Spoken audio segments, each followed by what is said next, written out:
What up na naman guys? Babalik ako. Ngayon, lalakarin lang natin yan. Ay, wag pala. Tatabad ako. Ngayon, kasama natin itong kabayo natin na may sapak-sapak. Ang pangalan pala nito, disposal. Pangalan nito, disposal. Punta natin yung bahay ni Sven, nalimutan ko. Mr. Krabbe.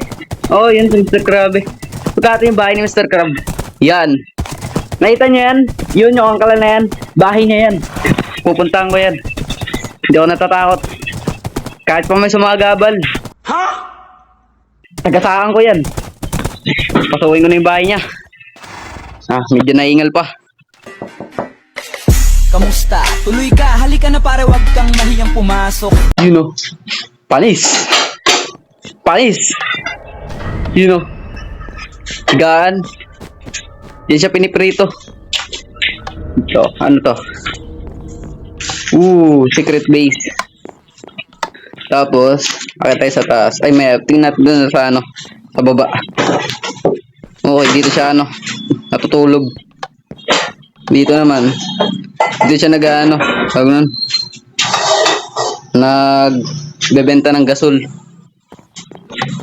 Tapos akit tayo sa taas. Tignan natin kung may tao. Walang tao, ako lang. Hugasan ng kamay. Tapos dito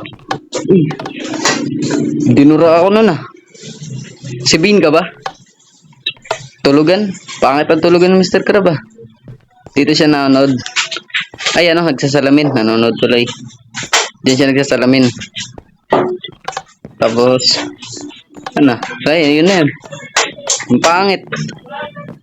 Pangit na ito guys. Okay, magda-download na ito. Huwag nyo ito i-download. Na to?